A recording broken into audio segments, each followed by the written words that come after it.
A colossal fleet vanished mysteriously 50 years ago, leaving no signal, no life. When Earth launched a probe to the edge of deep space, they only saw broken Draconian ship carcasses and a chilling message. No survivors, no signals. We are not the first to fall. Commander Arlen Graves stared at the main view screen of the scientific exploration vessel, Vindicator, his weathered face illuminated by the ghostly glow of distant stars. The vast emptiness of Sector 47 stretched before them, a region of space that neither humans nor Draconians had returned to in 50 years. "All systems nominal, Commander," reported the pilot, adjusting their course slightly. "We're approaching the outer boundary of Sector 47. Graves nodded, his eyes never leaving the screen. "Maintain current trajectory. Alert me when we detect any debris." The year was 2257, and Earth had forged alliances with several star confederations. The Draconian Empire had been humanity's primary adversary, considered invincible in battle, until 50 years ago, when their elite fleet operating in Sector 47 had mysteriously vanished without a trace. No distress signals, no survivors, no explanation. Standing beside Graves was Dr. Rena Solis, the Vindicator's linguistics specialist. Her gentle demeanor belied a brilliant mind and an uncanny intuition for deciphering ancient symbols and patterns. She'd been specifically chosen for this mission because of her expertise in Draconian language and culture. "Commander," she said softly, "do you really believe we'll find answers after all this time?" Graves turned to her, his expression resolute. Earth Defense wouldn't have authorized this mission if they didn't think there was something worth finding. The Draconians were formidable warriors. Whatever managed to wipe out their entire fleet without leaving a trace is something we need to understand. Rena nodded, but her eyes betrayed her unease. There was something unnatural about this region of space, a stillness that seemed to press against the hull of their ship. "Contact, sir!" The tactical officer's voice cut through the silence. "We're detecting a massive debris field ahead." "Slow to 1/4 impulse," Graves ordered. "Deploy reconnaissance drones. I want detailed scans of everything out there." As the Vindicator edged closer, the crew fell silent. The view screen displayed what could only be described as a graveyard of warships, hundreds of Draconian vessels, once fearsome battlecruisers, now reduced to twisted hulks of metal floating in the void. Their massive forms cast long shadows in the distant starlight, creating an eerie tableau of destruction. "My God," whispered Rena. "The entire fleet?" "No signs of weapons discharge," reported the science officer, studying his readings. "No radiation consistent with known weapons. Whatever happened here, it wasn't conventional warfare." Graves leaned forward. "Any life signs, distress beacons, emergency protocols?" "Nothing, sir." Complete silence.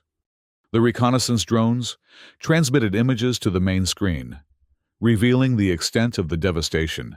Ship after ship, torn apart not from the outside, but as if they had exploded from within. Bodies of Draconian soldiers floated amid the wreckage, frozen in the vacuum of space. "Sir," called one of the drone operators, "we're receiving an unusual reading from one of the larger vessels. It appears to be their flagship, the Bloodwake." "Enhance," ordered Graves. The screen zoomed in on a massive battleship, relatively intact compared to the others. As the image cleared, they could make out strange markings etched into its hull, characters that glowed with a faint phosphorescence despite the absence of power. Rena moved closer to the screen, her eyes narrowing. "Commander, those markings, they're not standard Draconian script." She studied them for a moment, her breath catching. "I can partially translate this. It says, 'It watches.'" A chill settled over the bridge. Graves was about to respond when the ship suddenly lurched, throwing several crew members off balance. "What was that?" he demanded. The pilot frantically checked her instruments. "Unknown, sir. All systems showing normal. But—" She paused, her expression bewildered. Commander, according to our stellar cartography, the star configuration ahead just shifted. That's impossible, said the science officer. Look for yourself, the pilot replied, gesturing to her display. Indeed, the stars directly ahead of them appeared to have subtly changed position, as if the very fabric of space had rippled. Commander Graves, called the communications officer, her voice tight with concern. We've lost all contact with Earth defense. All channels are experiencing heavy interference. Switch to backup frequencies. I've tried, sir. Nothing's getting through. Graves turned to his executive officer. When was our last successful transmission? The officer checked the logs, then frowned. Sir, according to our records, we last communicated with Command 2 hours ago. But... He hesitated. But what, Lieutenant? According to the chronometer, we've only been in this sector for 15 minutes. A heavy silence fell over the bridge as the implications sank in. Graves turned to Rena, who was still studying the markings on the Draconian ship. Dr. Solis, what do you make of this? She looked up, her face pale. Commander, I believe we need to investigate that flagship. Whatever happened to the Draconian fleet? The answers are there. Graves nodded grimly. Prepare a shuttle. Dr. Solis, you'll accompany me. I want 2 security officers and 1 technical specialist as well. He turned to his executive officer. You have the bridge. If we're not back in 3 hours, or if there's any sign of the same thing happening to the Vindicator that happened to these ships, you're to withdraw immediately and relay all our findings to Earth Defense. Understood, sir. As Graves headed for the turbolift, he couldn't shake the feeling that they were being watched, observed by something ancient and patient hiding among the stars. The shuttle detached from the Vindicator with a soft thud, its thrusters pulsing gently as it navigated through the debris field toward the Draconian flagship. Inside, Graves sat beside the pilot, while Rena and the rest of the team secured their equipment and checked their environmental suits. Approaching Docking Bay 3, reported the pilot. It appears to be intact, but I'm not detecting any atmosphere inside. Proceed with caution, Graves instructed. Once we're inside, we maintain comm contact at all times. Jensen, Ruiz. He nodded to the 2 security officers. You take point, Loro. I want constant readings on the structural integrity and any energy signatures. The technical specialist nodded, adjusting his scanner. Yes, Commander. The shuttle slipped through the massive doorway of the docking bay, landing with a metallic echo that seemed to reverberate unnaturally through the dead ship. The team sealed their helmets and cycled through the airlock, stepping out into the cavernous space of the Draconian hangar. Their helmet lights cut through the darkness, revealing rows of sleek Draconian fighters, perfectly preserved but abandoned. There was no sign of battle damage here. It was as if the crew had simply vanished. This way, Graves directed, following the ship schematics on his wrist display. The command center should be 2 levels up. They moved through the corridors in eerie silence, their boots occasionally lifting off the floor as the artificial gravity fluctuated unpredictably. In some sections, they found themselves walking normally. In others, they floated weightlessly or struggled against what felt like crushing pressure. The gravitational inconsistencies are unlike anything I've ever seen, Loro commented, studying his scanner. It's as if different sections of the ship are experiencing different space-time conditions. They reached a junction where the corridor split into 3 directions. As they paused to consult the schematics, Jensen's light caught something along one wall. Commander, he called, his voice tight. You need to see this.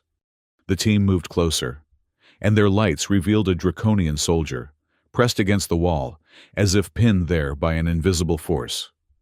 The alien's eyes were wide open, its mouth frozen in what appeared to be a silent scream. Unlike the bodies they'd seen floating in space, this one appeared almost preserved, as if the event that killed it had happened moments ago rather than 50 years in the past. Is it alive? whispered Ruiz. Loro scanned the body. No life signs, but this is strange. According to my readings, the cellular decay is minimal. This body should have decomposed decades ago, even in these conditions. As Rena leaned closer to examine the Draconian, its eyes suddenly blinked, a quick, mechanical movement that sent her stumbling backward with a gasp. "It moved!" she exclaimed. Graves stepped forward, his hand on his sidearm. "Loro?" The technician scanned again, shaking his head in disbelief. "Still no life signs, Commander. It's as if the body is caught in some kind of temporal loop." They watched in horrified fascination as the Draconian's eyelids slowly blinked again. The movement jerky and unnatural. Nothing else moved, no breath, no pulse. Just those haunting eyes opening and closing at irregular intervals. "We need to keep moving," Graves said firmly, drawing the team's attention away from the disturbing sight. "The command center is our priority." They continued through the ship, encountering more anomalies. Rooms where all objects hovered in suspension. Corridors where the metal walls seemed to ripple like water. Chambers where their voices echoed back to them seconds before they spoke. When they finally reached the command center, they found it in a state of perfect preservation, except for one critical detail. Every console was still active, lights blinking slowly, as if in hibernation rather than death. "How is this possible?" Jensen asked. "The power should have failed decades ago." Loro moved to one of the consoles, his scanner hovering over the controls. "These systems are still running, but they're out of sync somehow. Look at this."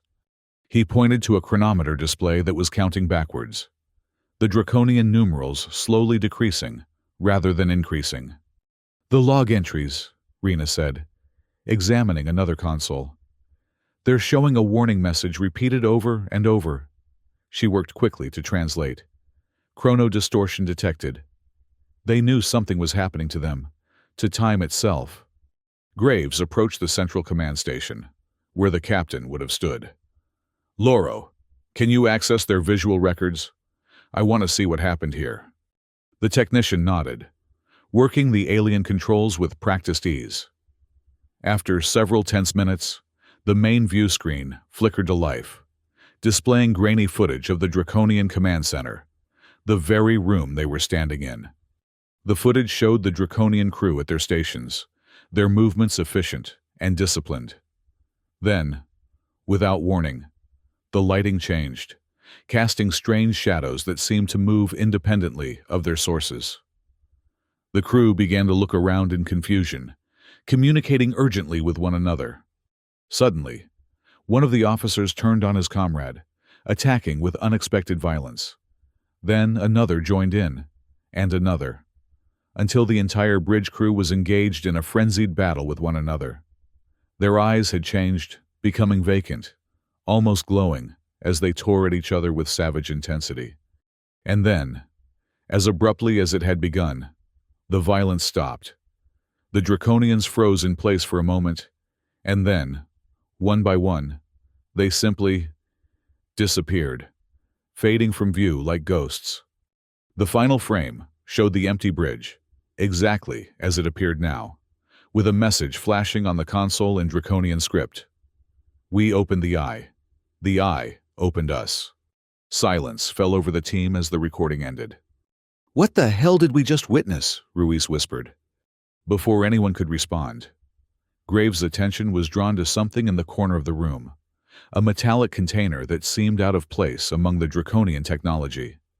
He moved closer, his light revealing a symbol that made his blood run cold, the insignia of Earth defense. "Commander?" Rena had noticed his reaction. "What is it?" Graves knelt beside the container. "This doesn't belong here. This is an Earth defense crate." "That's impossible," said Jensen. "We've never had any official contact with the Draconian fleet, especially not out here." Graves examined the container, finding a biometric lock that responded to his handprint. Another impossibility on a Draconian vessel. The lid hissed open, revealing a metallic cube approximately 20 centimeters on each side, floating slightly above the bottom of the container, as if gravity didn't quite apply to it. The cube pulsed with a soft, rhythmic light, almost like a heartbeat. "What is that?" Loro asked, his scanner already extended toward the object. "Don't touch it," Graves ordered sharply. "Don't even scan it yet." He looked at Rena. Why would an Earth defense container be on a Draconian flagship? And what is this thing? Before she could answer, the deck beneath them shuddered violently. The lights on the bridge consoles suddenly brightened, and dormant systems began powering up around them. "The ship's reactivating!" Loro exclaimed, checking his scanner. "Power signatures are spiking across all systems." "We need to get out of here," Graves decided immediately. "Loro, seal that container. We're taking it with us." "Commander, I don't think—" "That's an order. Whatever this is, it doesn't belong here, and I want answers." Loro reluctantly secured the container as the ship continued to awaken around them. The main view screen flickered again, this time showing fragmented clips, Draconian soldiers turning on each other in corridors, strange shadows moving independently across walls, officers cutting into their own flesh as if searching for something within, and always, those vacant, glowing eyes. Interspersed with the horrific images was a repeated phrase in multiple languages, including Earth Standard. "We opened the eye. The eye opened us." "Move!" Graves shouted as a section of ceiling collapsed nearby, barely missing Ruiz. "Back to the shuttle, now!" They raced through the corridors, which had transformed from eerily silent passages to chaos. Pipes burst, spraying unknown liquids. Gravity shifted wildly, causing them to slam into walls or float helplessly for precious seconds. Lights flashed in seizure-inducing patterns. Behind them, they could hear metallic groaning as the long-dead ship tried to resurrect itself, fighting against 50 years of decay and the laws of physics themselves. They reached the docking bay, just as a massive tremor shook the entire structure. The shuttle remained where they had left it, but the bay doors had begun to close, a slow, grinding movement that threatened to trap them inside. "Get on board," Graves ordered, helping Rena through the airlock as Jensen and Ruiz provided cover, though from what none of them could say. As Loro carried the container onto the shuttle, Rena noticed something etched into the wall beside the airlock, a message that hadn't been there when they arrived. "It watches not the first sleepwalkers." The words burned themselves into her mind as she stumbled into the shuttle. Graves was the last aboard, sealing the airlock behind him as the pilot fired up the engines. "Get us out of here," he commanded. "Maximum thrust." The shuttle shot forward, squeezing through the narrowing gap of the bay doors with meters to spare. As they pulled away from the Draconian flagship, they watched in stunned silence as lights continued to flicker on throughout the massive vessel. Systems awakening one by one, like a slumbering beast stirring after decades of hibernation. "Commander," the pilot called, "the Vindicator is hailing us." "Put them through." The executive officer's voice came over the comm, tense and urgent. "Commander, we're detecting massive energy fluctuations from the Draconian ship. Whatever you did over there, it's causing a chain reaction through the entire debris field. We need to withdraw immediately." "Agreed. We're on our way back. Prepare for immediate departure from the sector." As the shuttle raced toward the Vindicator, Graves turned to find Rena staring at the container Loro had placed in the secure hold. "That cube," she said quietly. "It was pulsing in time with the ship's reactivation. They're connected somehow." Graves nodded grimly. "And I want to know why an Earth defense container was on a Draconian warship." He lowered his voice. "Keep this between us for now, until we understand what we're dealing with. I don't want to cause a panic." Little did he know that the panic had already begun. Back on the Vindicator, crew members were reporting strange shadows in peripheral vision, unexplained system glitches, and most disturbing of all, gaps in memory, periods of time that simply vanished from recollection, leaving only a vague sense of unease behind. The Eye had found new sleepwalkers. The shuttle docked with the Vindicator, with a metallic clang that echoed through the hull. As the team disembarked, Graves immediately sensed that something was wrong. The docking bay crew moved with an unnatural stiffness, their eyes never quite focusing on the returning team. "Get that container to the secure lab," Graves ordered Loro. "Full containment protocols." The technician nodded, hefting the Earth defense crate. "Yes, Commander." As they made their way through the corridors, Rena fell into step beside Graves. "Commander, did you notice the crew? They seem off." "I noticed," he replied quietly. "Stay alert. Something isn't right here." They reached the bridge to find the executive officer, Commander Harris, waiting for them. "Commander Graves, welcome back. We've established a safe distance from the Draconian debris field, but we're still unable to contact Earth defense. All communications channels remain jammed." "Any explanation for the interference?" Harris shook his head. "Nothing conclusive. However, there is something else you should know." He gestured to the science station. "According to our logs, there's a 2-hour gap in our records. Systems were functioning normally, but there's no data on crew activities, sensor readings, nothing." "When did this gap occur?" Graves asked, though he suspected he already knew the answer. "During your away mission. But here's the strange part. No one on board has any memory of those 2 hours. It's as if time simply skipped." Graves exchanged a glance with Rena. "I want a full diagnostic on all systems, and I want security protocols elevated to level 1. No one accesses any sensitive areas without direct authorization from me." "Understood, sir." "Dr. Salas, I'd like you to examine the markings we found on the Draconian ship. See if you can make any more sense of them." Rena nodded. Understanding the unspoken message, Graves wanted her to investigate the cube as well, away from prying eyes. As the crew set about their tasks, Graves retreated to his ready room, accessing his personal terminal. He entered a series of high-security codes, bypassing the ship's main computer to access a hidden database. If Earth defense had placed something on a Draconian warship, there would be a record of it somewhere, classified, perhaps, but accessible to someone with his clearance. After an hour of searching, he found it, a heavily redacted file labeled Shadow Protocol. Most of the details had been blacked out, but a few key phrases stood out. Prototype designation, Cube. Extreme caution advised. Do not attempt recovery. In the event of activation, immediate isolation and termination protocols required. Under no circumstances return to Earth. Graves sat back, a cold dread settling in his stomach. Earth defense hadn't just had contact with the Draconians.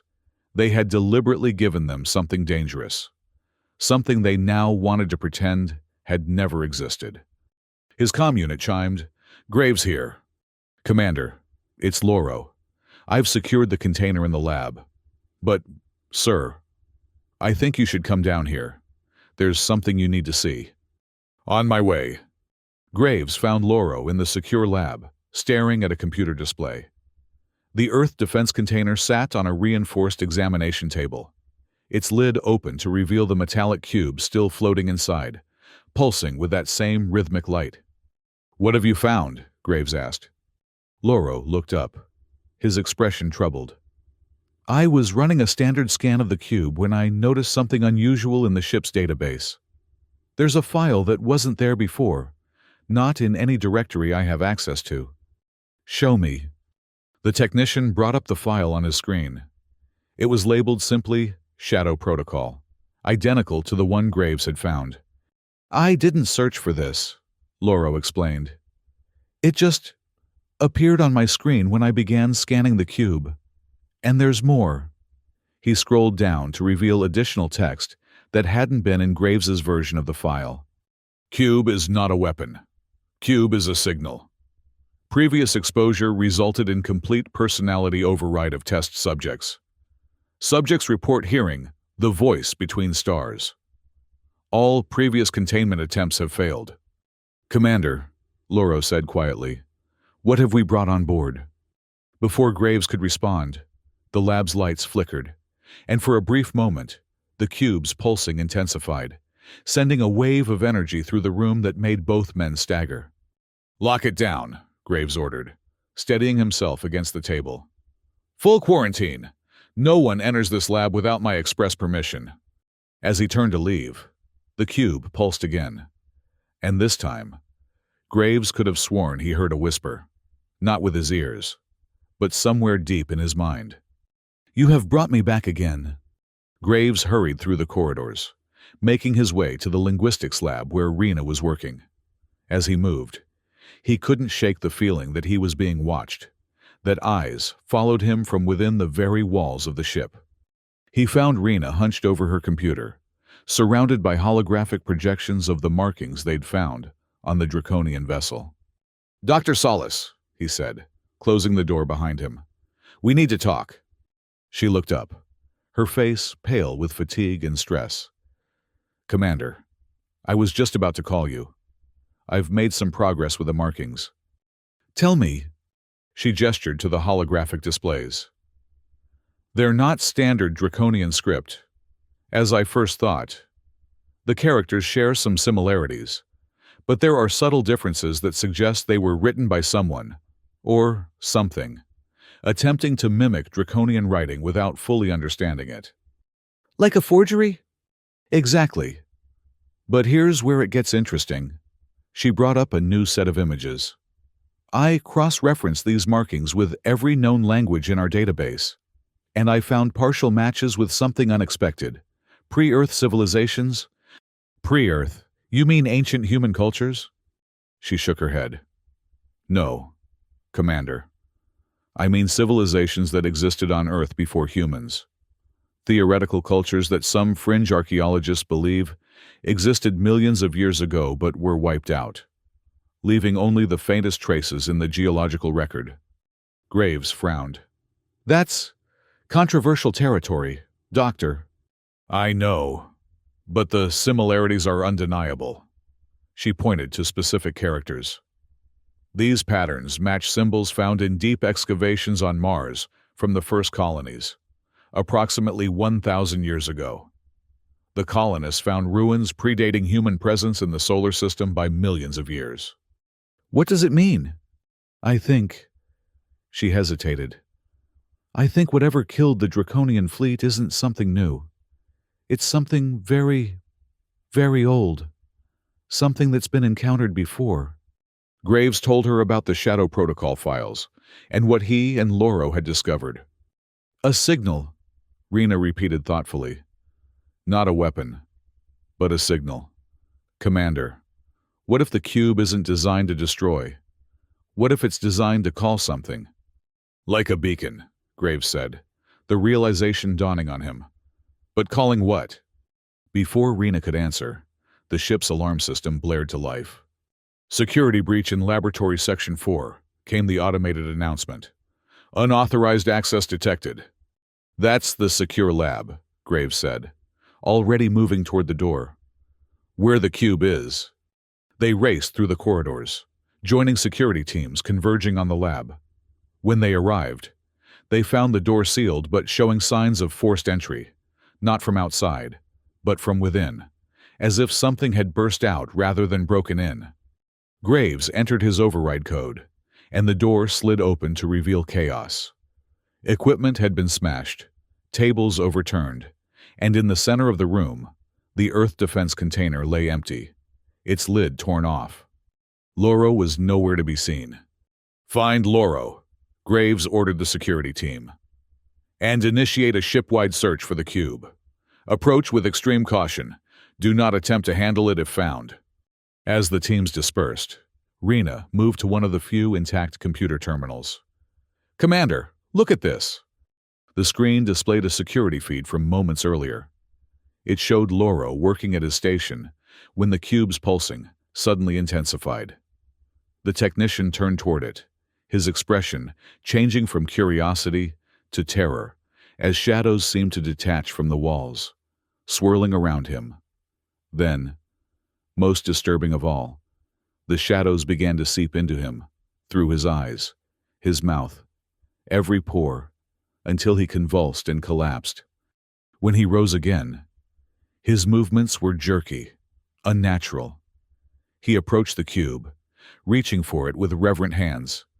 As he touched it, both he and the cube seemed to shimmer momentarily. And then he calmly walked out of the lab. The cube, nowhere to be seen. "It's inside him," Rena whispered. "The cube is inside Loro now." Graves's comm unit chimed. "Graves here." "Commander," came the voice of his security chief. "We've found Loro. He's in engineering, accessing the main computer core. He's not responding to commands. And he's different. Contain him, but do not use lethal force. We're on our way." As they hurried to engineering, the ship's systems began to malfunction around them. Lights flickered, doors opened and closed randomly, and the environmental controls surged, causing pockets of extreme heat or cold to form in different sections. "The cube is affecting our systems," Graves realized, just like it did on the Draconian ship.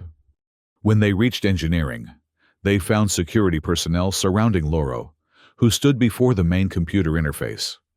His hands moved over the controls with inhuman speed, and his eyes glowed with the same pulsing light as the cube.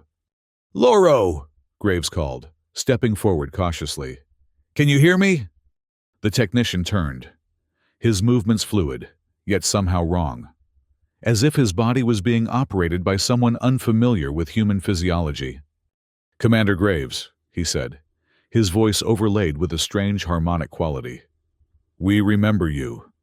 "We," Graves kept his distance, signaling the security team to hold their positions. "We have existed between the stars since before your kind crawled from the oceans." Loro continued. "We have watched civilizations rise and fall. The Draconians were not the first to find us, nor were they the first to fall." "What are you?" Rena asked, stepping forward to stand beside Graves. Loro's head tilted at an impossible angle. "We are the sleeper between stars, and you have awakened us once again." "The cube," Graves said. "It's a beacon, calling you." "The beacon is part of us, a seed planted long ago, waiting for curious minds to find it. The Draconians found one. Your people found another on Mars. 1,000 years passed. Each time, the cycle repeats." "What cycle?" Rena pressed. Loro smiled, a horrible expression on his transformed face. "Discovery, awakening, replacement." With that word, the computer behind him flashed, displaying a message across all screens. "Memory breach in progress." "It's accessing our database," one of the engineers called out. "It's copying everything, personnel files, navigational data, Earth defense protocols." "Shut it down," Graves ordered. "Cut all power to the core if you have to." "Too late," Loro said calmly. "The seed has taken root. Phase 1 is complete." Suddenly, the lights throughout engineering dimmed, and when they returned to normal, Loro collapsed to the floor. Security personnel rushed forward, securing him as medical staff checked his vital signs. "He's alive," reported the medic, "but unresponsive. It's like he's in a coma." Graves turned to the engineering team. "What did it access?" "Everything, sir," replied the chief engineer, her face pale. "Our entire database has been copied, including Earth's defense systems, colony locations, population centers, everything." "And the cube?" "No sign of it, Commander. It's just gone." But Graves knew better. The cube wasn't gone. It had simply changed form, spreading throughout the ship's systems like a virus. And now, it had what it wanted: information about Earth and all human settlements. "Lock down all systems," he ordered.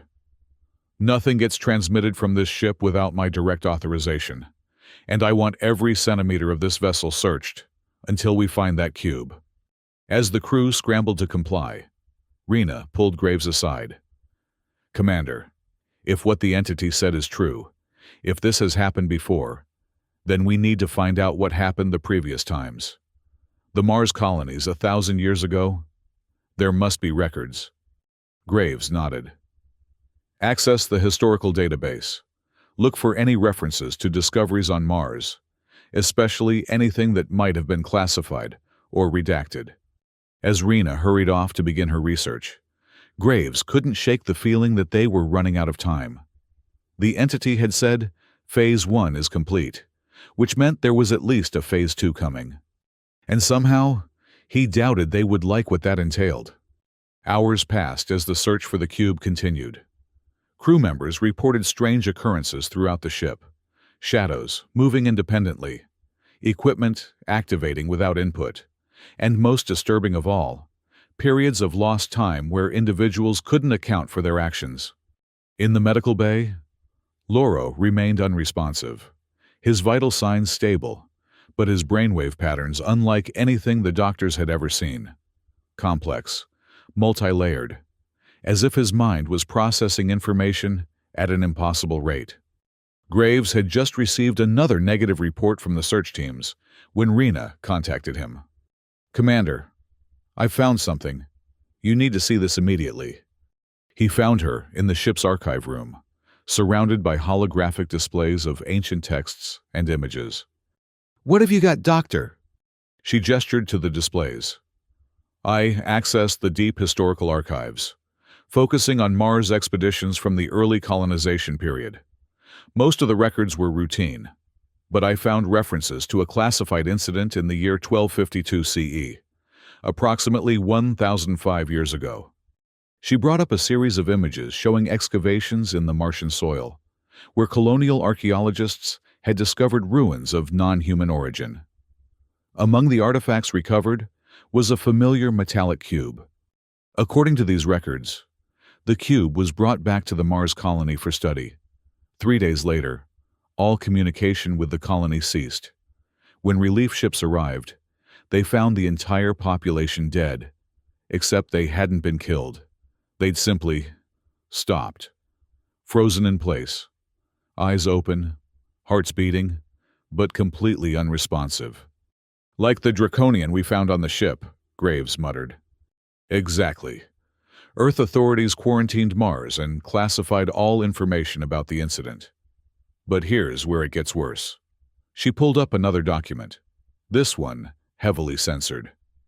6 months after the Mars incident, Earth experienced what historical records call the Great Forgetting, a period where data systems worldwide began to fail.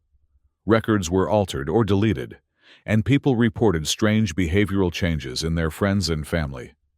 The same pattern, Graves realized. Discovery, awakening, replacement, just like the entity said. Rena nodded grimly. The Mars colony found the cube, which awakened something. That something then used the information it gathered to begin replacing people on Earth. But humanity survived. We're still here. Yes, and that's the one hopeful part. According to these fragmentary records, a group called the Memory Keepers discovered that the entity could be disrupted by destroying its beacon, the cube.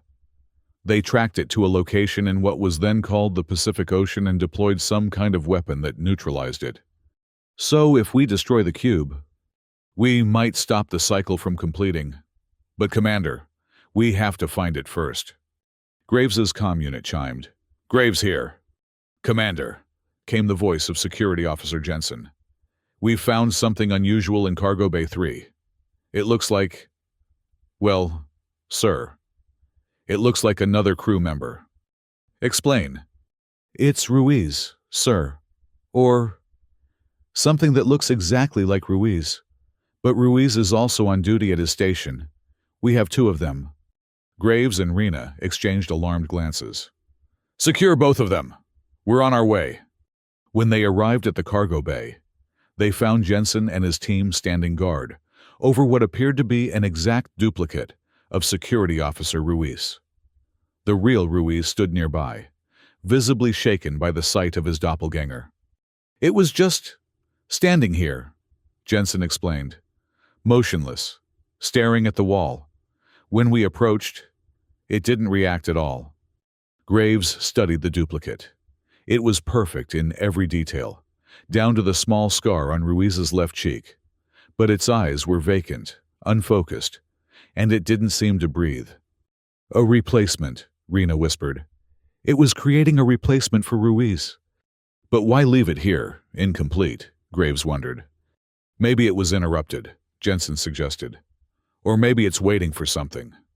As if triggered by his words, the ship's lights suddenly dimmed, and when they returned to normal, the duplicate Ruiz had vanished.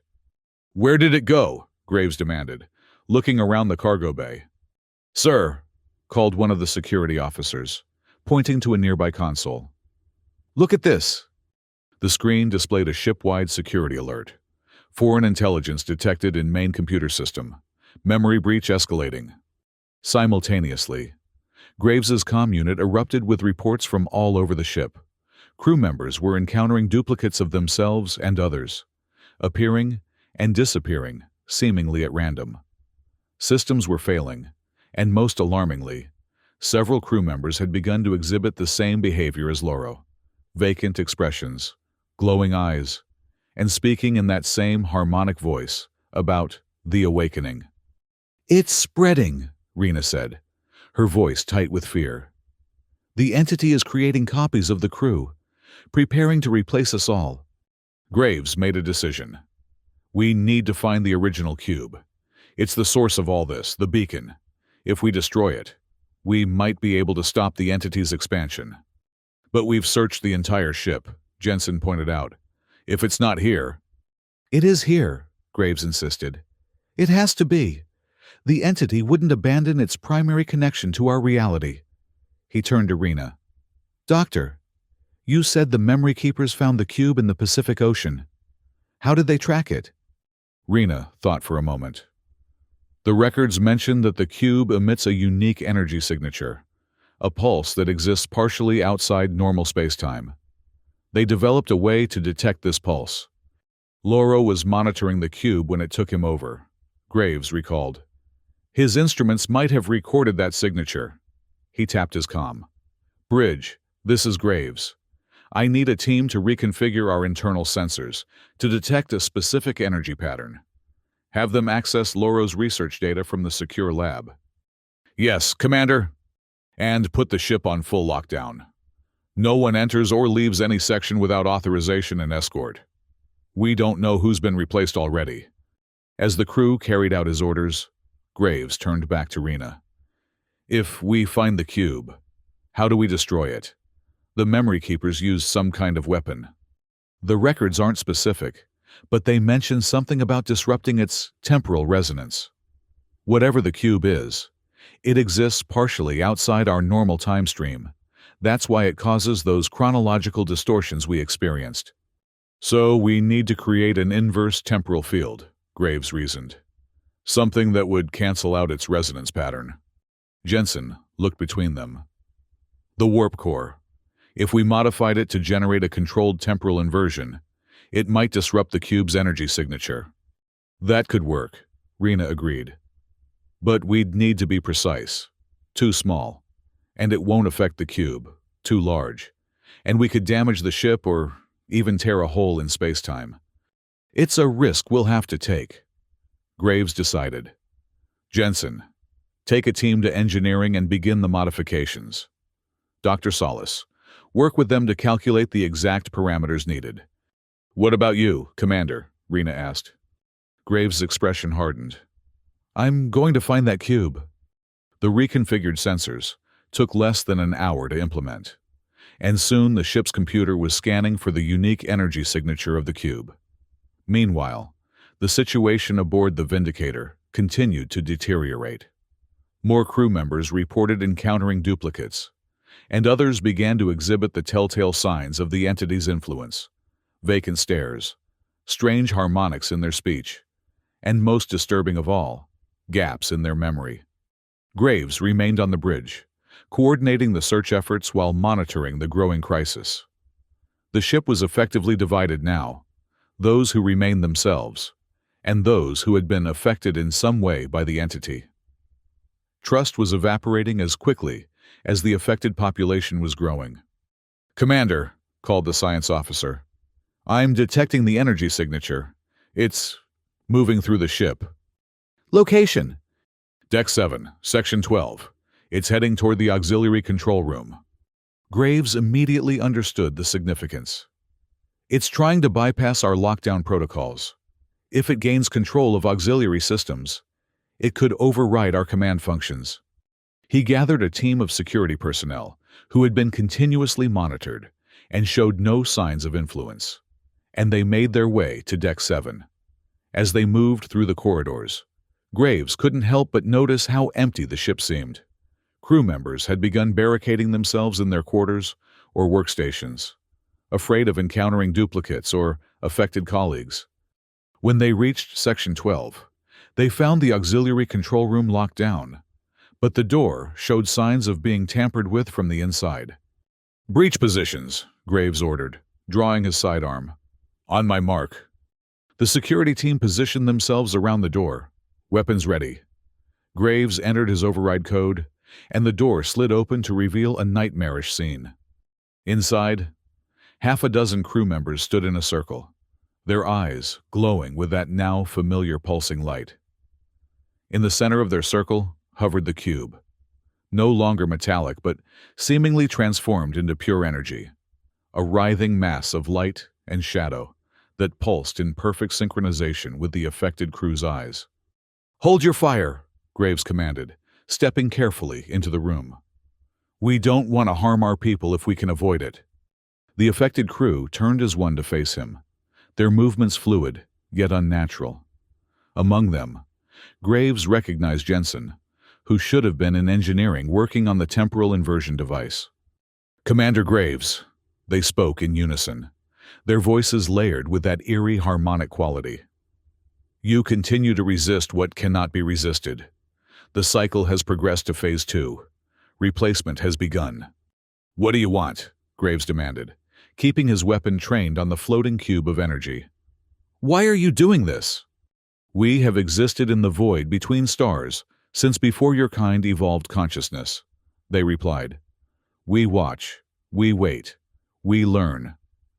When a species reaches a certain level of development, we awaken and we replace. It is the natural order.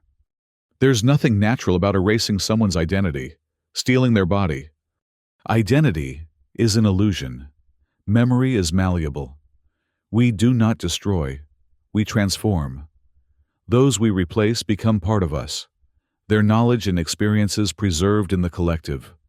As they spoke, the cube pulsed more intensely, and Graves felt a pressure building in his mind, a presence trying to force its way in. "The cube," he said, fighting against the mental invasion. "It's not just a beacon. It's you, a piece of your consciousness in physical form. The seed through which we enter your reality." The affected crew confirmed. "Once planted, it cannot be uprooted. Your resistance is merely a delay of the inevitable." Graves raised his weapon. "We'll see about that." Before he could fire, the affected crew moved with impossible speed, disarming him and his security team in seconds. They didn't harm them, merely held them immobile with strength far beyond human capability. "You will join us," they said, forcing Graves to his knees before the pulsating cube. "Your knowledge, your authority, they will serve the awakening well." The cube drifted closer to Graves, tendrils of energy reaching out toward his face. He struggled against the hands holding him, but it was useless. They were too strong. Just as the energy tendrils were about to touch him, the ship's emergency alert system blared to life. "Temporal inversion field activated," came the automated announcement. "All personnel clear engineering section immediately." The affected crew hesitated, their unity momentarily disrupted by the unexpected development. In that moment of confusion, Graves broke free, lunging for his fallen weapon. He fired directly at the cube, the energy beam passing through its swirling form without effect. But the distraction had served its purpose. From engineering, a wave of temporal energy swept through the ship, invisible to the naked eye, but felt as a moment of profound disorientation, as if reality itself had hiccuped. The cube's pulsations faltered, becoming erratic. The affected crew staggered, clutching their heads in pain as the entity's control wavered. "It's working," Graves realized. "The temporal inversion is disrupting its hold." He tapped his comm unit. "Engineering, this is Graves. Increase power to the temporal field. Focus it on Deck 7, Section 12. "Acknowledged, Commander," came Rena's voice, surprising him. "Increasing power now." The temporal wave intensified, and the cube's form began to destabilize, shifting between solid and energy states, as if uncertain of its own nature. The affected crew collapsed, unconscious, but alive. Graves approached the struggling cube cautiously. "It's over. Whatever you are, wherever you came from, you're not welcome here." The cube pulsed one final time, and Graves heard a voice in his mind, ancient, vast, and filled with cold intelligence. "This vessel is lost, but the awakening continues. We have what we need. Earth will join the Draconians in transformation." With that, the cube collapsed in on itself, imploding into a pinpoint of light that winked out of existence. The affected crew members remained unconscious, but their eyes had returned to normal, the glow extinguished. Graves tapped his comm. "Medical teams to Deck 7, Section 12, and Dr. Solace. Meet me in my ready room immediately." The battle for the Vindicator was over, but Graves feared the war for Earth was just beginning. In his ready room, Graves studied the reports flooding in from across the ship. The affected crew members were recovering slowly, with no memory of their actions while under the entity's control. Medical scans showed unusual brain activity, gradually returning to normal patterns, as if their minds were healing from some profound trauma. The door chimed, and Rena entered, looking exhausted but relieved. "Doctor," Graves greeted her. "I thought you were in engineering." "I was," she confirmed, taking a seat. "I went there after we spoke, to help with the temporal inversion calculations. It was lucky I did. The chief engineer was one of the affected. If I hadn't been there to implement the final adjustments—" "You saved the ship," Graves acknowledged, "and possibly much more." "The cube is destroyed?" "Yes. It imploded when the temporal field reached full strength. But before it vanished, it spoke to me." He described the entity's final message. Rena's expression grew grave. "So even though we destroyed this cube, the entity still obtained enough information to target Earth?" "That's my assessment.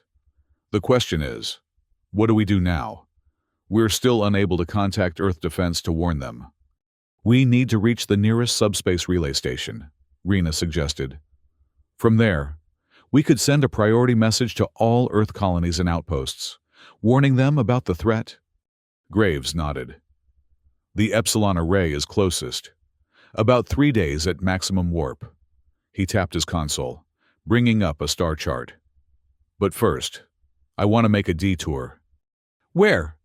He zoomed in on the Draconian debris field. "Back to where this started.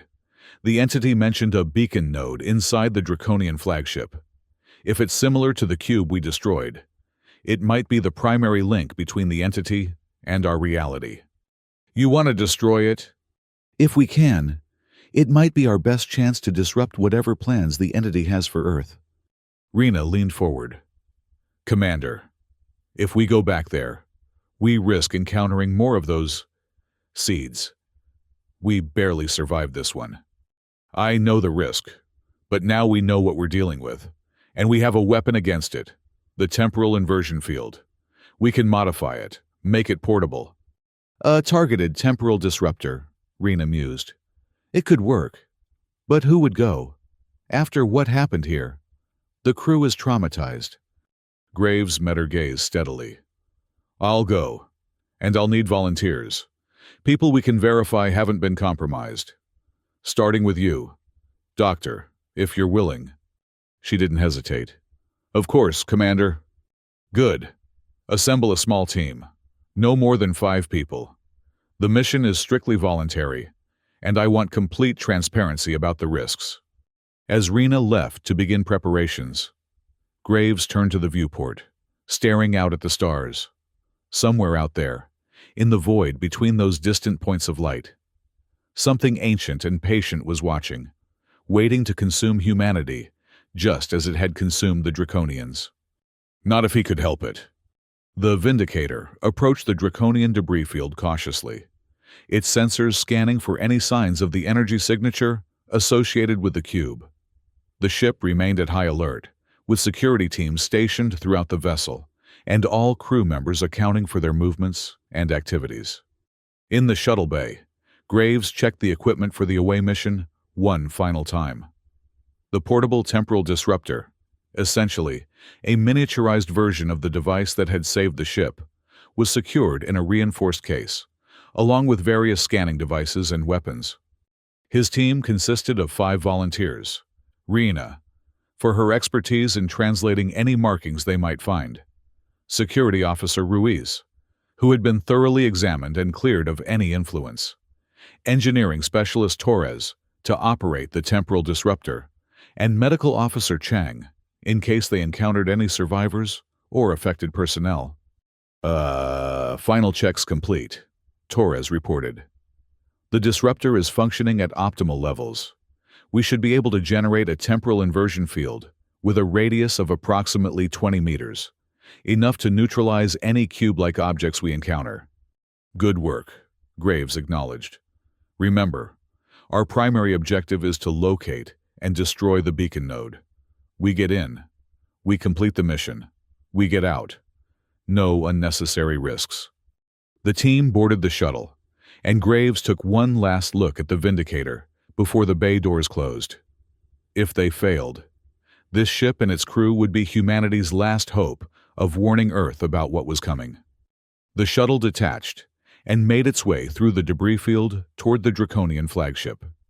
Unlike their previous visit, the massive warship now pulsed with energy, systems reactivating, lights flickering throughout its hull, as if it were trying to resurrect itself after 50 years of death. The energy readings are off the scale, Torres commented, studying his scanner. Whatever's happening inside that ship, it's accelerating.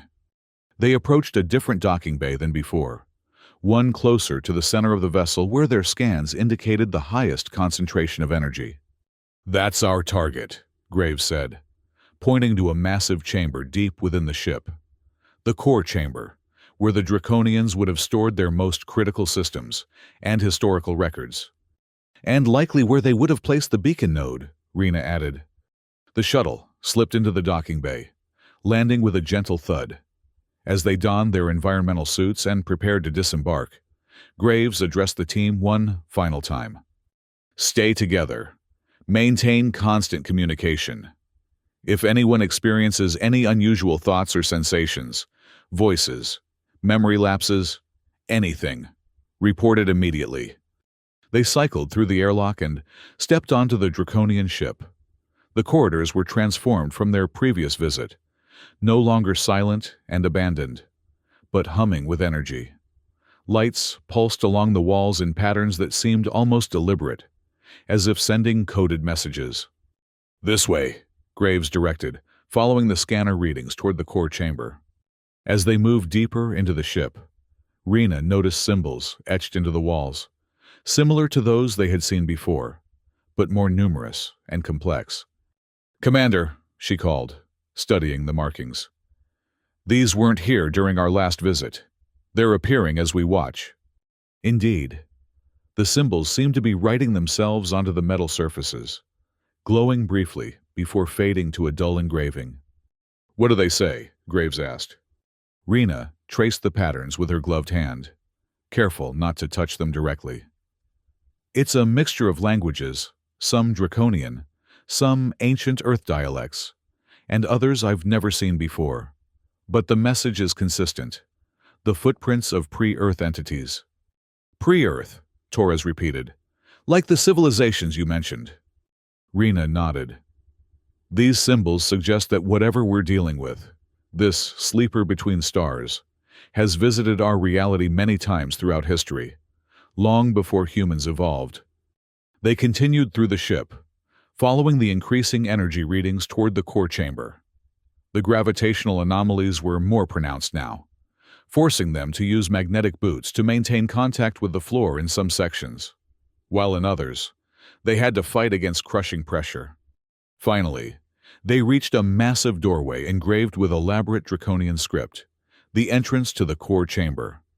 "The energy readings are strongest just beyond this door," Torres confirmed. "Whatever the beacon node is, it's in there."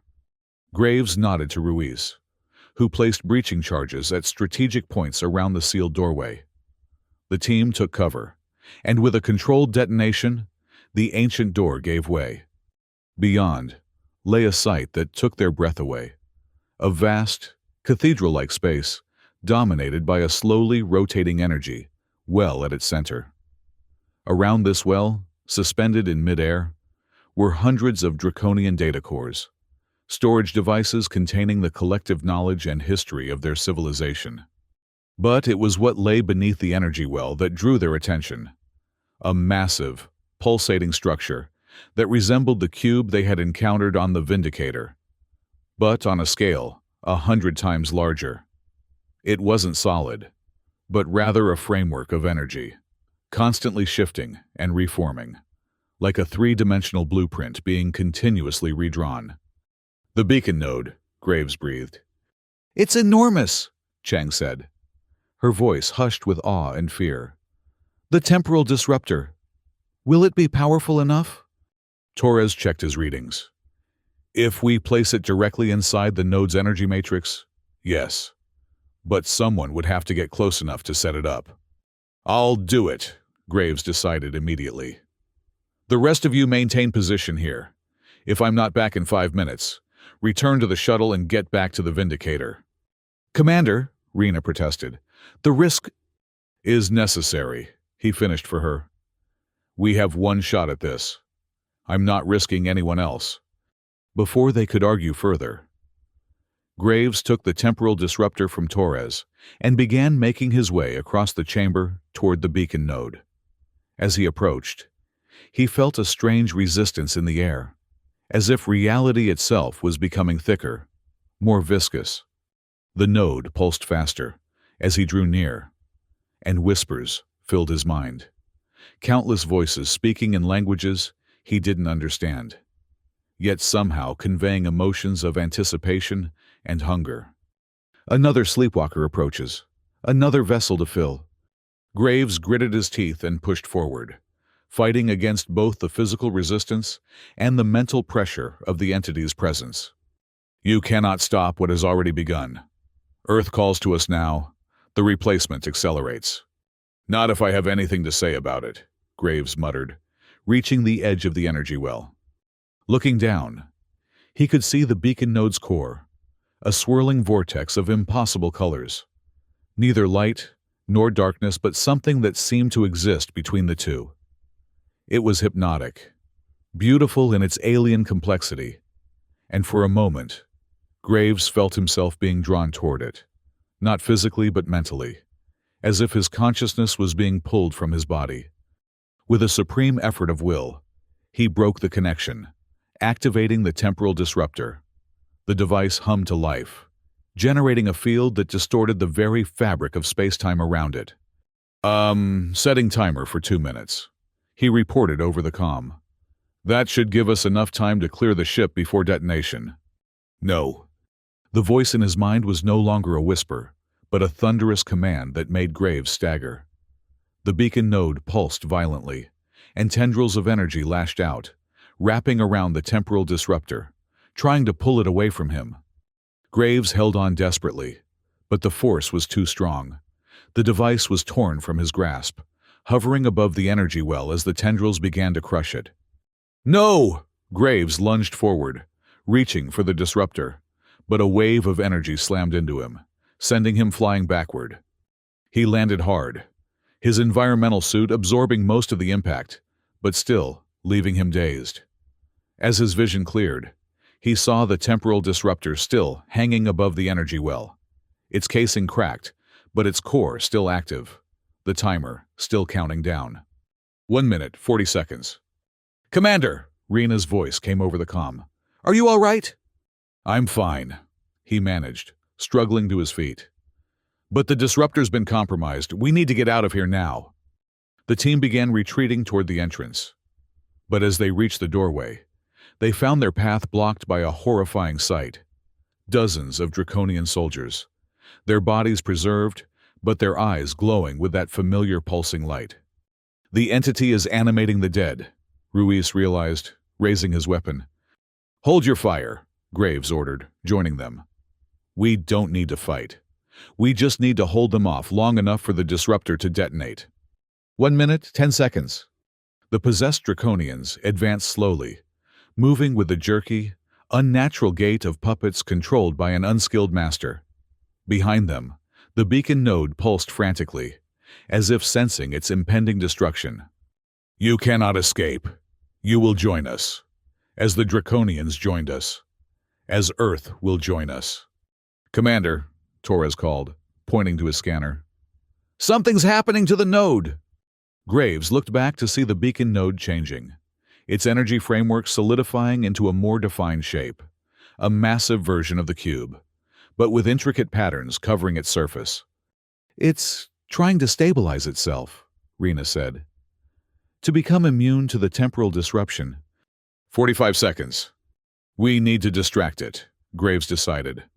Keep its attention divided so it can't complete the transformation. How? Chang asked. Graves looked at the suspended Draconian data cores. Those contain the collective knowledge of their civilization, exactly what the entity wants. If we can damage them... Ruiz understood immediately, taking aim with his weapon. Target the data cores! The team opened fire, their energy beams striking the ancient storage devices. The effect was immediate. The possessed Draconians howled in unison, a sound of rage and pain that echoed through the chamber. The beacon node's transformation faltered as its attention was diverted to protecting the precious data. 30 seconds. Now's our chance, Graves shouted. Move! They pushed past the distracted Draconians, racing back through the corridors toward the docking bay. Behind them, they could hear the entity's fury, a psychic wave of rage that crashed against their minds, threatening to overwhelm them. You will not escape. The cycle cannot be broken. 20 seconds. They reached the shuttle, piling in as Graves sealed the airlock. Torres immediately fired up the engines, and the shuttle shot out of the docking bay into open space. Maximum thrust, Graves ordered. Get us as far from that ship as possible. 10 seconds. The shuttle accelerated away from the Draconian flagship, pushing its engines beyond safe limits. On the view screen, they could see the massive vessel beginning to glow, energy cascading across its hull as the beacon node fought against its impending destruction. 5 seconds. Brace for impact, Graves called. The countdown reached 0, and for a moment, nothing happened. Then, a ripple of distortion emerged from the heart of the Draconian ship.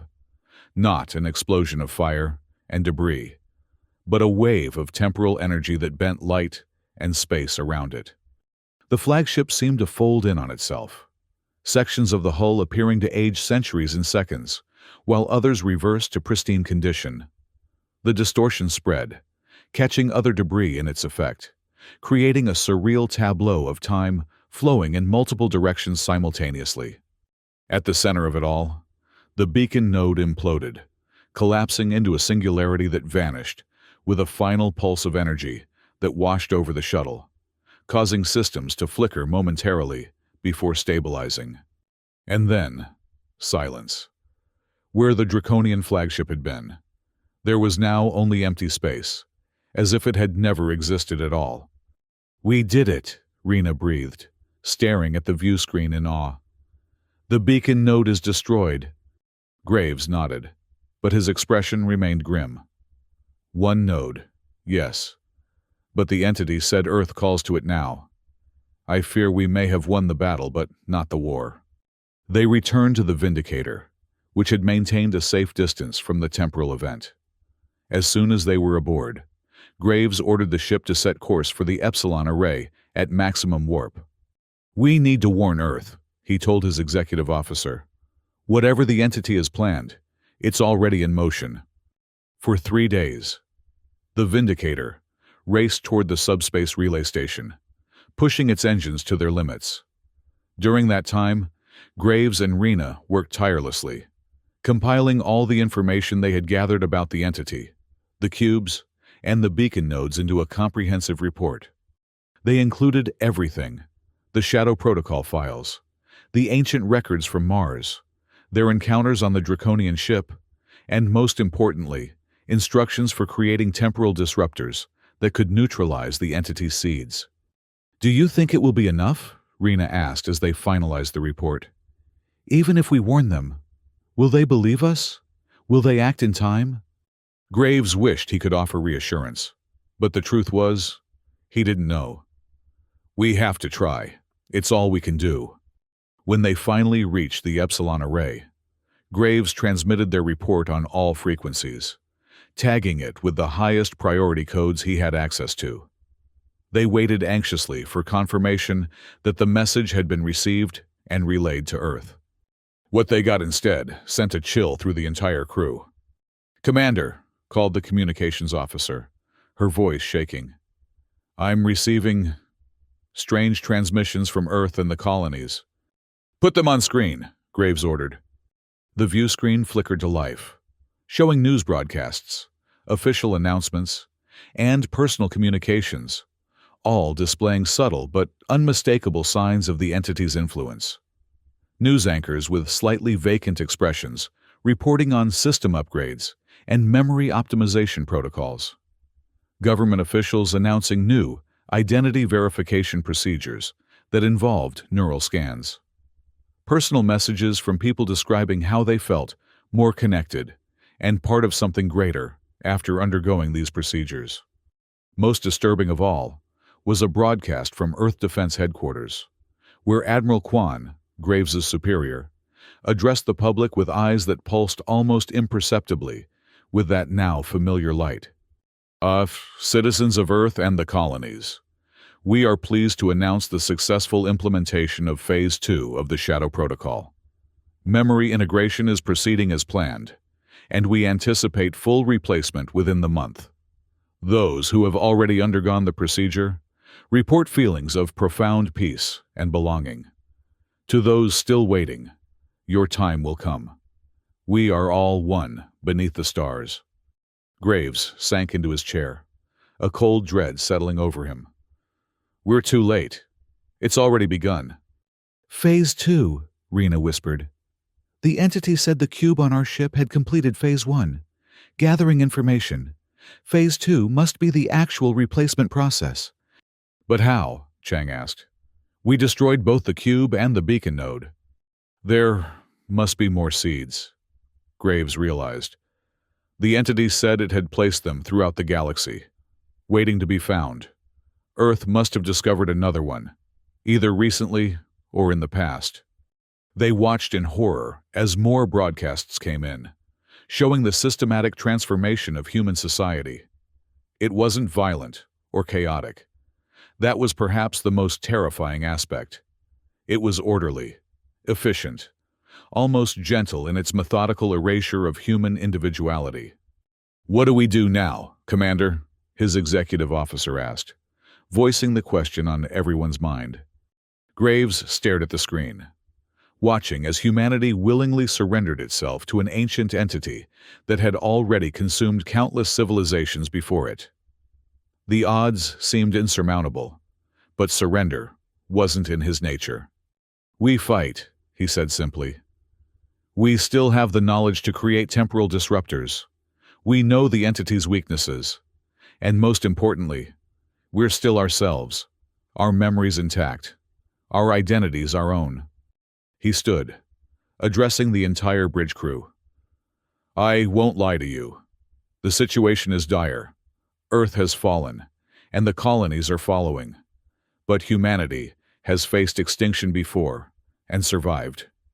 We will do so again." He turned to Rena.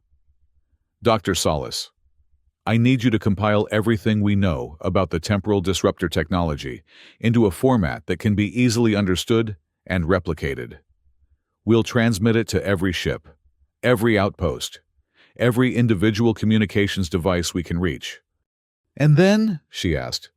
"Then we find others who haven't been affected yet. Ships that have been on deep space missions, isolated research stations, anyone who might have escaped the initial wave. We form a resistance, and we take back what's ours." It was a desperate plan, born of desperation, but it gave the crew something to focus on beyond their horror and despair.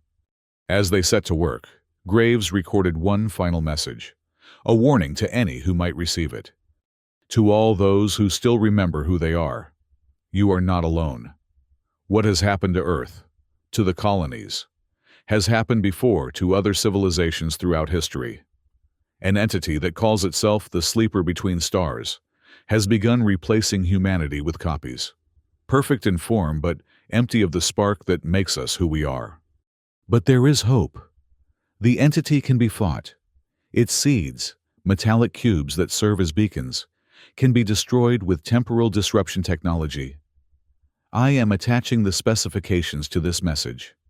Find others like yourself. Trust no one whose memories seem altered or whose eyes pulse with light. Remember who you are, what makes you human, your memories, your connections, your capacity for both rational thought and irrational love. These are what the entity cannot truly replicate, and they are our greatest weapons against it.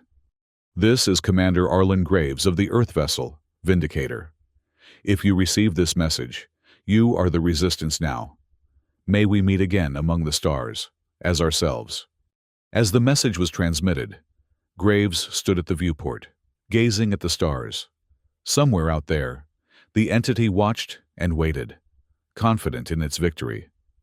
But it had underestimated humanity before, when the Memory Keepers had driven it back 1,000 years ago, and Graves was determined it would do so again. The war for humanity's soul had just begun. 6 months later, Rena stood before a star map in the Vindicator's strategic planning room, studying the indicators that represented confirmed resistance cells throughout known space. There weren't many, perhaps 24 pinpoints of light amid the vastness, but each one represented a group of humans who had evaded replacement and were now fighting back. The door slid open, and Graves entered, looking tired but resolute. In the months since Earth's fall, he had aged visibly, the weight of leadership etching new lines into his face. But his eyes remained clear and determined, the eyes of a man who refused to surrender. "The latest reports?" he asked, joining her at the map. "Mixed news," she replied. "We lost contact with the Europa cell last week, presumably compromised. But the Proxima Group has successfully deployed a temporal disruptor at the colony's main administrative center, disrupting the replacement process there." Graves nodded, studying the map. "And the beacon nodes?" "We've confirmed 3 so far, 1 on Earth, 1 on Mars, and 1 in the Centauri system. The Titan cell is planning an operation to destroy the Mars node next month." It was slow progress, agonizingly so, but it was progress, nonetheless. After the initial shock of Earth's fall, scattered groups of unaffected humans had begun to rally, coordinating their efforts through encrypted channels and establishing safe havens in remote locations. The Vindicator had become the de facto command center for this resistance, with Graves and his crew traveling between cells, delivering temporal disruptor technology and gathering intelligence on the entity's activities. "And the new development?" Graves asked, referencing the reason he had called this meeting. Rena brought up a different display, a complex neural pattern that pulsed and shifted in familiar yet disturbing ways. "We've been studying the affected individuals we've captured," she explained. "Specifically, the way the entity integrates with human consciousness. And we've discovered something interesting. The replacement isn't as complete as we thought." "Meaning?" "The original personality, the human being, isn't erased. It's suppressed, pushed into a kind of mental subspace while the entity's consciousness takes control. But under certain conditions, particularly when exposed to a low-level temporal field, The original personality can resurface temporarily. Graves's eyes widened as he grasped the implications. You're saying we might be able to restore those who have been replaced? Bring back their true selves? Potentially, yes. It would require a precisely calibrated temporal field, strong enough to disrupt the entity's control, but not so strong that it damages the human mind. We're still working on the exact parameters. For the first time in months, Graves felt a genuine spark of hope. If they could not only prevent further replacements, but actually reverse those that had already occurred, this could change everything, he said quietly. Not just a defensive war, but a true path to victory. Rena nodded, but her expression remained cautious. It's still theoretical, and even if it works, implementing it on a global scale would be extremely challenging. But yes, it's the first real hope we've had. Graves placed a hand on her shoulder, a rare gesture of personal connection from the typically reserved commander. Hope is what keeps us human, Doctor. It's what the entity can never truly understand or replicate. As they continued to discuss the new strategy, a transmission came through from one of their scout ships, patrolling the outer reaches of the solar system. Commander Graves, this is Scout 7. We're detecting unusual energy readings from the Kuiper Belt, similar to the beacon node signature, but different somehow. Requesting instructions. Graves and Rena exchanged glances. Different how? He asked. It's more stable, sir. Less chaotic. And it's pulsing in a pattern we haven't seen before. Almost like it's transmitting some kind of signal outward, away from the solar system. Graves felt a chill run down his spine. Maintain your position, but do not approach. We're on our way. He turned to Rena. This could be significant. If the entity is attempting to communicate beyond our solar system, it could be calling for reinforcement, she finished his thought. Or worse, spreading to other star systems. Within hours, the Vindicator was underway, pushing its engines to maximum as they headed for the outer reaches of the solar system. The Kuiper Belt, a vast ring of icy bodies beyond Neptune's orbit, had always been sparsely explored. The perfect hiding place for something that didn't want to be found. As they approached, Graves assembled his senior staff in the tactical room. The crew had changed over the months. Some lost to the entity. Others joined from resistance cells. But the core remained. Rena, Torres, and a handful of others who had been with them from the beginning. The scouts' readings suggest we're dealing with something new, Graves explained, bringing up the sensor data. Not just a beacon node, but potentially a communication hub, something the entity is using to extend its reach beyond our solar system. If we can destroy it, Torres suggested, we might be able to isolate the entity, prevent it from spreading further. Or at least buy us time, Rena added. Time we desperately need to perfect the restoration process. Graves nodded. Exactly. But we need to be cautious. This could also be a trap, a way to lure resistance forces into the open. They formulated a plan. The Vindicator would hang back at a safe distance, while a small team took a stealth shuttle closer to investigate. If they confirmed the presence of a communication hub, they would deploy one of their most powerful temporal disruptors, designed to create a cascading effect that would ripple through the entity's network. Graves, naturally, insisted on leading the mission himself. Commander, Rena protested, you're too valuable to the resistance. If something happens to you, then you'll carry on, he said simply. But this is too important to delegate. I need to see this with my own eyes.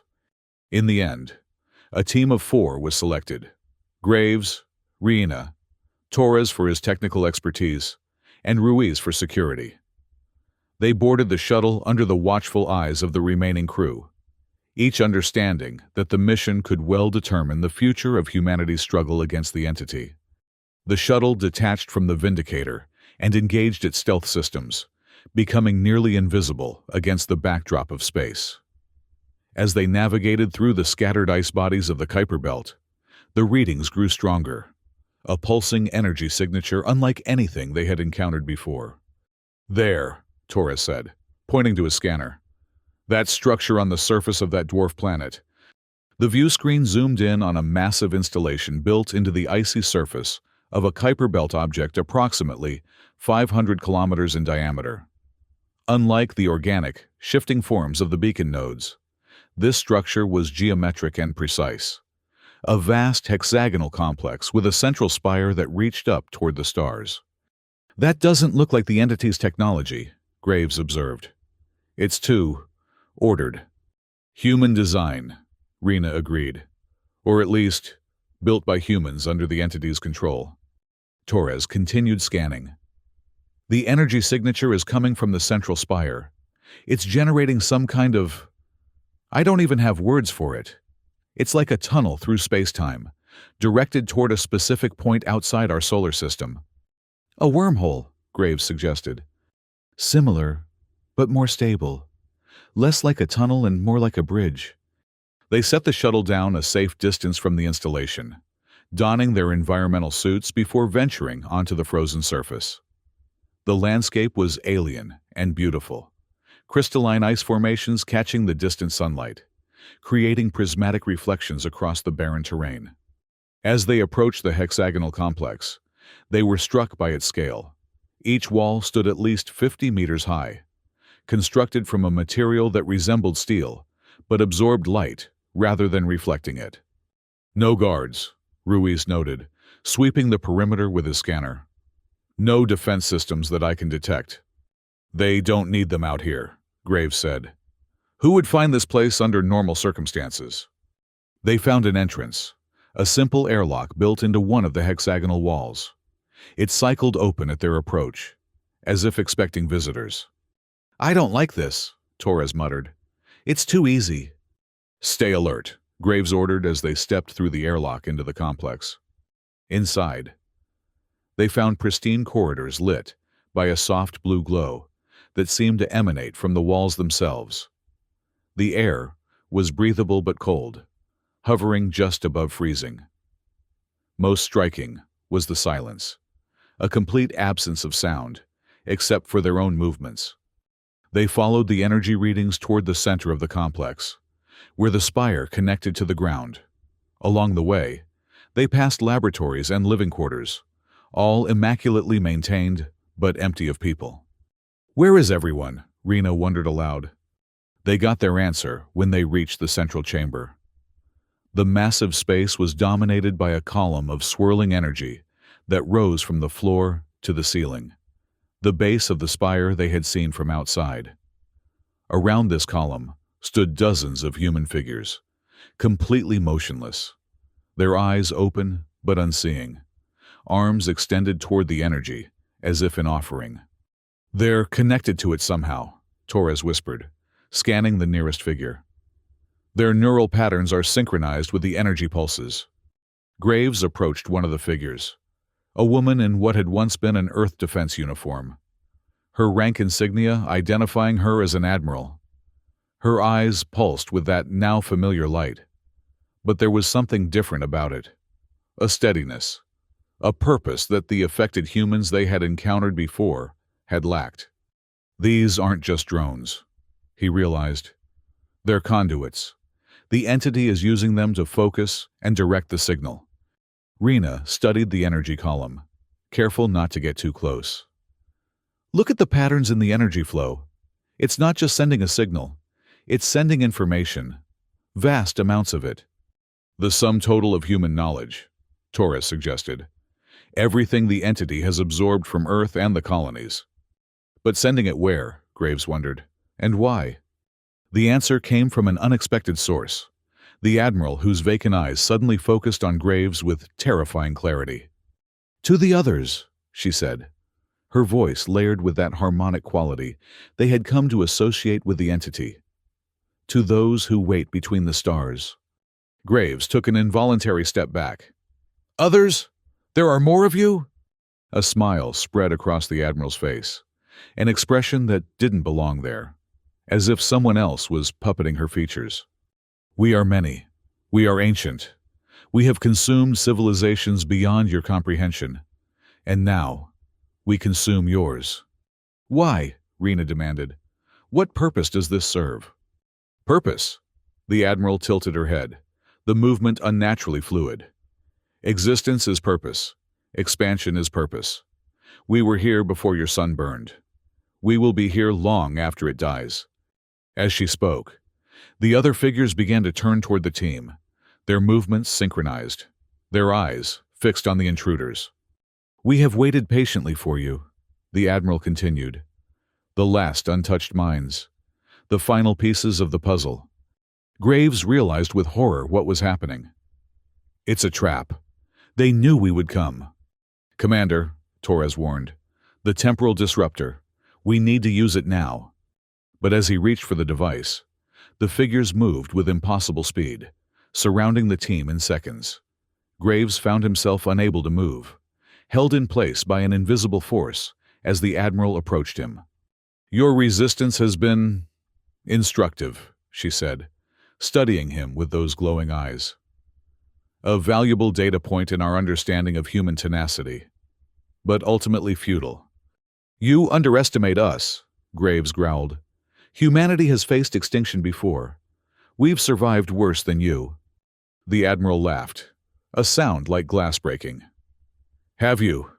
Tell me, Commander, what is worse than having your very identity erased? Your memories rewritten? Your consciousness absorbed into a collective that spans galaxies?" Before Graves could respond, Rena spoke up, her voice steady despite her fear. "You're wrong about one thing. This isn't futile." The Admiral turned to her, curious. "Explain." "We came here knowing it might be a trap, but while you've been focused on us, other teams have been targeting your beacon nodes. Even now, temporal disruptors are being deployed across the solar system." It was a bluff, but a calculated one. Rena knew that if they could distract the entity even for a moment, Torres might be able to activate their disruptor. The Admiral's expression flickered, uncertainty crossing her features for an instant. In that moment of distraction, Ruiz, who had been slowly working his hand toward his weapon, managed to draw and fire at the energy column. The beam struck the swirling energy, causing it to fluctuate wildly. The human conduits staggered, their synchronized movements disrupted as the connection momentarily weakened. "Now!" Graves shouted. Torres seized the opportunity, activating the temporal disruptor and hurling it toward the base of the energy column. The device struck true, its casing cracking open to release a wave of temporal energy that collided with the entity's signal. The effect was immediate and catastrophic. The energy column convulsed, sending arcs of power shooting throughout the chamber. The human conduits collapsed, their connection to the entity violently severed. The Admiral fell to her knees, her eyes wide with something that might have been fear. "What have you done?" she gasped, her voice losing its harmonic quality, becoming more human. "Given humanity a fighting chance," Graves answered, as the temporal wave expanded, growing in intensity. The team staggered toward the exit, supporting each other as the complex began to collapse around them. Behind them, the energy column was imploding, folding in on itself as the temporal disruption created a feedback loop in the entity's network.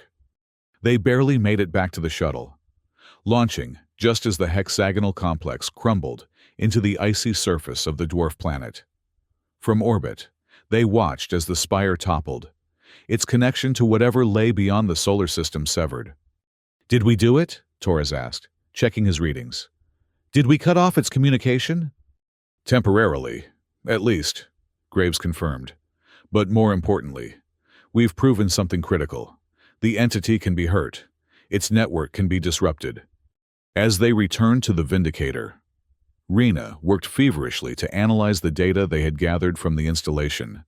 What she found gave them their first real insight into the entity's true nature.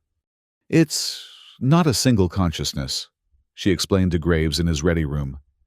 "It's a collective, a network of ancient intelligences that exist partially outside our dimension. They use the beacons and nodes to anchor themselves to our reality. So when we destroy a beacon, we're severing one of their connections to our world, like cutting a tendril. Graves considered this. That's why the affected humans sometimes revert to their original personalities when exposed to temporal fields. The connection to the entity is temporarily broken. Exactly. And I think I've finally figured out how to make that permanent. She brought up a schematic on the display, a modified version of their temporal disruptor. If we can generate a specific frequency of temporal energy and broadcast it globally, we might be able to sever all connections simultaneously. A planetary-scale temporal pulse, Graves mused. Is it even possible? Theoretically, we'd need to position disruptors at strategic points around Earth and the colonies, then trigger them in perfect synchronization. It was ambitious, perhaps the most ambitious plan the Resistance had yet conceived. But for the first time, they had a true path to victory, not just survival. Begin the preparations, Graves ordered. Contact every Resistance cell. This is our chance to take back our world. The operation took weeks to plan and coordinate. Resistance cells across the solar system worked tirelessly, manufacturing temporal disruptors and positioning them near major population centers on Earth and the colonies. Meanwhile, the Vindicator prepared for perhaps the most dangerous mission of all, delivering the master control device to Earth's surface, where Graves himself would coordinate the synchronized pulse. The night before the mission, Graves found Rena on the observation deck, staring out at the distant blue marble of Earth. Having second thoughts? He asked, joining her at the viewport. She shook her head. Not about the mission, but I've been thinking about what comes after. Even if we succeed, even if we free everyone from the entity's control, they'll remember what happened. They'll have to live with the knowledge of what they did while under its influence. That won't be easy, Graves acknowledged. But it's better than the alternative. Better to face a difficult truth than live in a comfortable lie. And what about us? She asked quietly. The Resistance? What place will we have in the world we're trying to create? It was a question Graves had asked himself many times over the months. The Resistance had become family to many, a purpose in a world that had lost its way. What would happen when that purpose was fulfilled? We rebuild, he said simply. We help others rebuild. And we make sure this never happens again. Rena nodded, taking comfort in his certainty. One more day, then? One more day, he agreed. The next morning, the Vindicator approached Earth under stealth, using the Resistance's knowledge of sensor blind spots to avoid detection. Graves led a small team to the surface in a specially modified shuttle, landing in what had once been a nature preserve outside the ruins of Old Washington. The world they found was eerily calm. Cities still functioned. People still went about their daily routines. But there was a uniformity to it all, a lack of the chaos and creativity that had always defined humanity. Everyone moved with that same slight vacancy in their eyes, that same subtle pulsing light that betrayed the entity's presence. The Resistance had established a hidden base in an abandoned military bunker beneath the preserve. There, Graves found dozens of unaffected humans working frantically to prepare for the coming pulse. Commander, greeted the cell leader, a former Earth defense officer named Harrison. We've received confirmation from all teams. The disruptors are in position and awaiting your signal. Graves surveyed the operation room, where engineers monitored a global network of Resistance operatives. On the main screen, a map of Earth showed blinking points of light where the disruptors had been placed, over 300 locations spanning every continent. And the colonies. Ready as well. We'll transmit the activation signal via subspace, so there will be a slight delay, but all systems are synchronized to account for it. Graves nodded, studying the master control device, a sleek console that would broadcast the activation code to all disruptors simultaneously. It represented months of work, countless lives risked and lost, all leading to this moment. How long until we're ready? Final checks will be complete in 30 minutes, Harrison replied. Then it's up to you. As the resistance made their preparations, Graves stepped outside the bunker, needing a moment of quiet before what might be humanity's final stand. The night air was cool against his face, the stars above partially obscured by clouds. Rena joined him, her presence a comfort he had come to rely on more than he cared to admit. "What are you thinking?" she asked. "That we've come a long way from the Draconian debris field," he said with a small smile. "When we first encountered the entity, I never imagined it would lead to this." "Regrets?" He considered the question. "No. Not about the choices we've made, only about the people we couldn't save." A soft alarm from Rena's communicator interrupted them. "It's time," she said. "Harrison says they're ready." They returned to the bunker, where the resistance team waited in tense anticipation.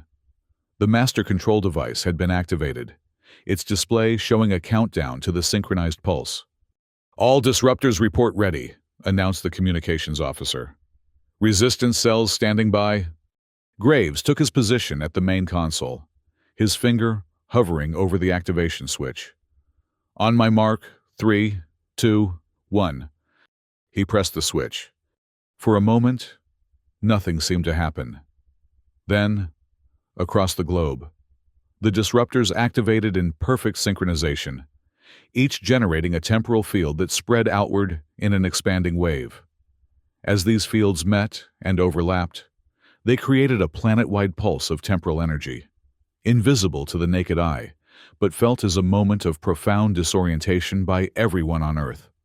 In cities and towns, in offices and homes, people suddenly stopped mid-motion, their eyes widening as the pulsing light within them flickered and died. Many collapsed, the sudden severance of the entity's control leaving them momentarily stunned. Others stood swaying, looking around in confusion as if waking from a deep sleep. In the bunker, the resistance watched through surveillance feeds as humanity began to reclaim itself. It wasn't instantaneous. Some recovered more quickly than others, and there were places where the pulse seemed less effective, requiring secondary discharges from backup devices. But it was working. "The colonies are reporting similar results," Harrison announced, his voice tight with controlled excitement. "Luna City, Mars Base, the Europa settlement, all showing massive drops in entity signatures." Graves watched the monitors, hardly daring to believe what he was seeing. After months of desperate struggle, of watching humanity slowly consumed by an ancient intelligence, they were witnessing the tide finally turning. "What about the beacon nodes?" he asked. "The pulse has destabilized them," Rena reported, studying the incoming data. "They're still active, but significantly weakened. Teams are moving in to destroy them completely." It wasn't a complete victory. Not yet. There would be pockets of resistance from the entity, attempts to re-establish control through whatever connections remained, and the psychological toll on those who had been freed would be immense. The trauma of having been puppets in their own bodies, of having their identities suppressed while the entity used them for its purposes. But it was a beginning, a chance. As reports continued to flood in from around the solar system, Graves felt a weight lifting from his shoulders. Not completely, but enough to allow him to breathe more freely than he had in months. "Commander," Rena said softly, placing a hand on his arm. "You did it." He shook his head. "We did it, all of us."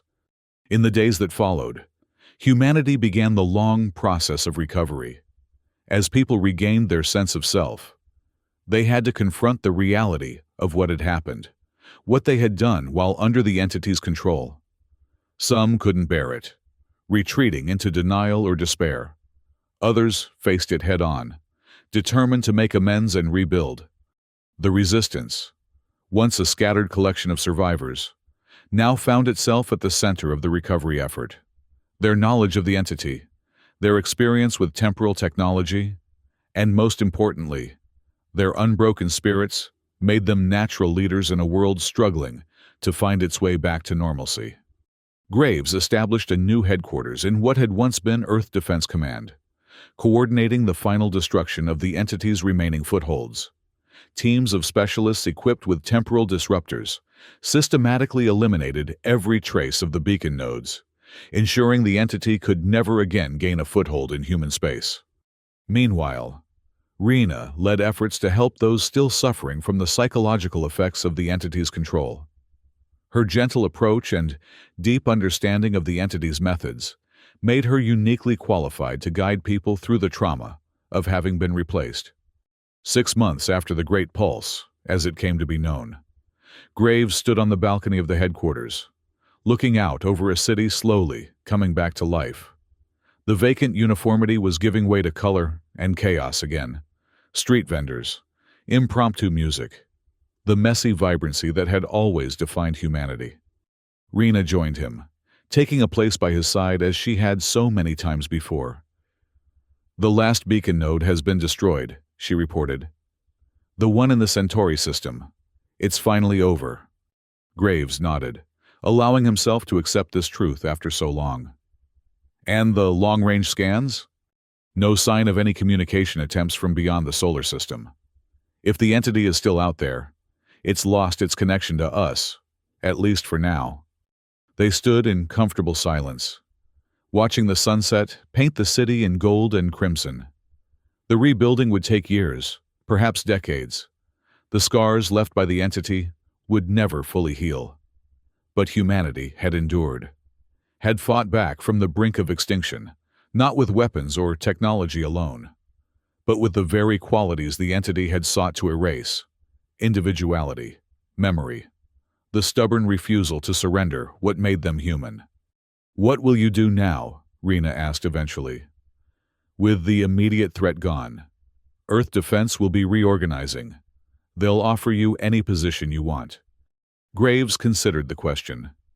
He had been fighting for so long, first as a commander following orders, then as a resistance leader making his own. The prospect of peace, of a life not defined by constant struggle, was both appealing and terrifying. "I think," he said slowly, "I'd like to explore. There's so much of space we've never properly seen, too focused on expansion and defense to appreciate the wonder of it all." Rena smiled, something warm and genuine that reached her eyes in a way he hadn't seen since before their fateful mission to the Draconian debris field. "The Vindicator is still the finest research vessel in the fleet," she observed. "And I hear it needs a commander for its next mission. Is that so?" He returned her smile. "And would this mission happen to need a linguistics specialist? Perhaps one with experience in ancient civilizations and mysterious entities?" "I believe it might," she replied. "Someone needs to document what happened here, to ensure we learn from it, to remember." Memory had been at the heart of their struggle all along, the entity's attempt to erase it, humanity's desperate fight to preserve it. Now, memory would be their guide forward, their protection against similar threats in the future. As the last light of day faded and stars began to appear in the darkening sky, Graves felt something he had almost forgotten: hope, not just for survival, but for a future worth building. "To new horizons, then," he said quietly. Rena nodded, her gaze following his to the stars above. "And to remembering who we are. Between those distant points of light, something ancient and patient might still be watching, waiting for another chance to reach into their world. But humanity would be vigilant now, armed with knowledge and technology to defend against such intrusions.